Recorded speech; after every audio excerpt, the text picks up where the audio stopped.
Aujourd'hui, je suis ici pour vous parler de la paix durable en société. Vous pouvez passer, monsieur.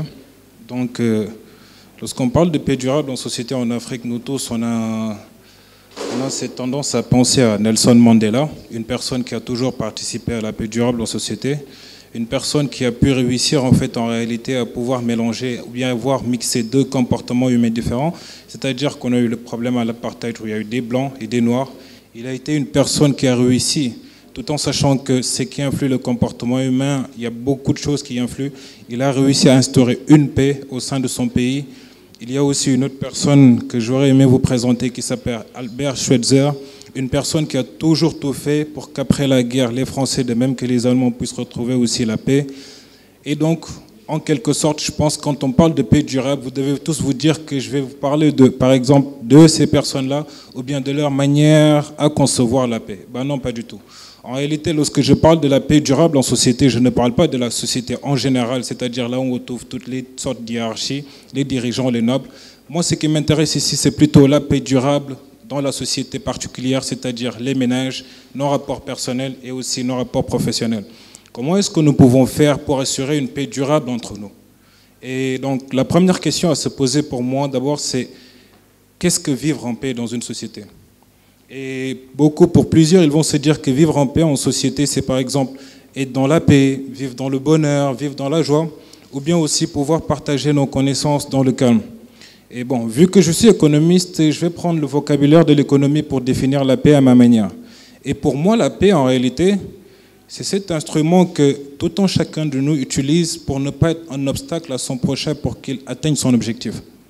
C'est-à-dire que, à partir du moment où moi, je suis un obstacle pour que tu puisses atteindre ton objectif, il n'y a plus de paix.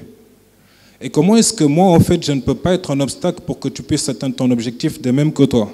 Et bon, j'ai essayé de vous présenter quelques astuces. La première astuce, c'est ce qu'on appelle le savoir-vivre. Le savoir-vivre est quelque chose qu'on nous apprend à la maison depuis que nous sommes enfants, mais c'est aussi quelque chose qu'on acquiert par expérience dans la vie. Il y a un très grand écrivain, poète, Samuel Beckett, qui a dit quoi? Qui dit que vivre c'est bien, mais savoir-vivre c'est beaucoup mieux. Qu'est-ce que cela veut dire? Cela veut dire juste que le fait de savoir manger et dormir, c'est vivre. Ça, c'est bien.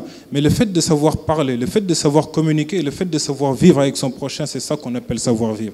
Et toute personne qui n'a pas ce savoir-vivre, comment est-ce que tu peux vivre en société? Là a été la première astuce que j'ai voulu vous parler. La deuxième astuce dont j'ai voulu vous parler aussi s'appelle ce qu'on appelle le civisme. Nous savons tous que le civisme, en réalité, c'est qui en fait nous pousse à concevoir les règles de la société et aussi à les accepter.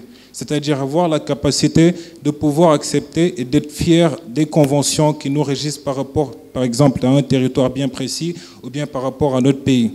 On a tendance souvent à ne pas respecter le civisme. Par exemple, certains se disent que bon, si je jette le papier dehors, si je ne jette pas le papier sur la poubelle, ce n'est pas mon problème. Ou bien, en fait, il y a des personnes qui manquent vraiment ce civisme, surtout chez nous en Afrique. Et à partir du moment où la personne n'a plus de civilité, on se demande vraiment, est-ce qu'elle a sa place au sein de la société? Une personne qui manque vraiment de civisme est une personne vraiment qui n'est pas maître de la paix. Et ça a été la deuxième astuce la plus importante que je voulais vous parler. Et la troisième astuce maintenant à laquelle je voulais vous parler, c'est aussi la bienveillance. En réalité, nous vivons dans un pays où, à partir du moment où je respecte les règles de ma société, c'est vrai. À partir du moment où je suis civique, c'est vrai. Mais est-ce que moi, qu'est-ce que j'ai à faire des règles de l'autre? Qu'est-ce que moi, j'ai à faire des règles de la société de l'autrui?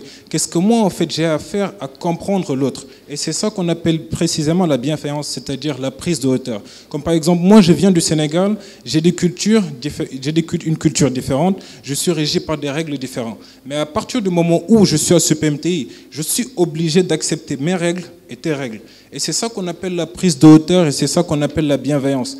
Il y a mon ami ici parmi nous qui s'appelle Apple, c'est un chrétien. Et en fait, c'est lui qui m'a beaucoup plus appris cette notion de bienveillance. Parce qu'à chaque fois, on débat, moi je suis musulman, lui il est chrétien, et on ne trouve entendre qu'à partir du moment où chacun accepte son prochain tel qu'il est.